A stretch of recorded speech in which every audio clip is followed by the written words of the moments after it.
How to study effectively. Study को effectively करने के लिए दो तरह का मेथड्स होता है। एक है कन्वेंशनल मेथड और दूसरा है अल्टरनेटिव मेथड।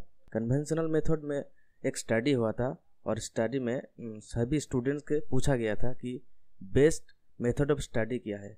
तो सब लोगों ने आंसर किया था कि रिपीटेड स्टडी। अगर कोई चीज़ हम लोग बार बार पढ़ते हैं तो वो हम लोगों को याद में रह जाता है। और दूसरा है कि हाईलाइटेड। अगर कोई चीज़ हाईलाइट करके पढ़ता है तो वो याद रहता है। एंड तीसरे नंबर पे है नोट मेकिंग।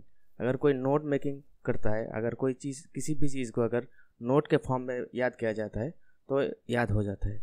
लेकिन ये सब इनइफेक्टिव निकला क्योंकि इसमें कोई न्यूरल कनेक्शन नहीं होता है, क्योंकि हमारा दिमाग के ऊपर कोई प्रेशर डेवलप नहीं होता है और कोई कॉग्निटिव कनेक्शन भी नहीं हो जाता है।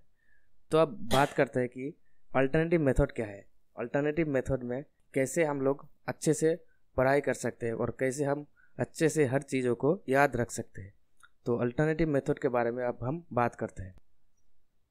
हर चीज़ मेमोराइज करने के लिए और लॉन्ग टर्म में याद रखने के लिए अल्टरनेटिव मेथड का यूज़ किया जाता है। उसका पहला नंबर पे है recall.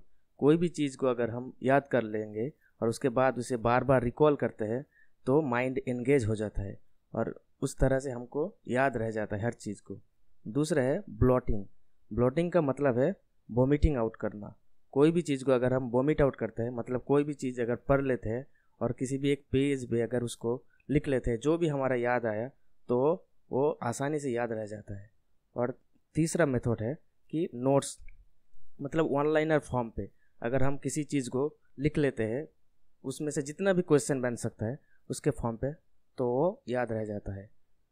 From this method you will memorize everything for long term. इस मेथड से पूरा लॉन्ग टर्म के लिए आप चीज़ को याद रख सकते हैं। और भी कुछ टेक्निक्स हैं जैसे कि निमोनिक, इमेजरी और रियल लाइफ इंसिडेंट। तो इस बाकी के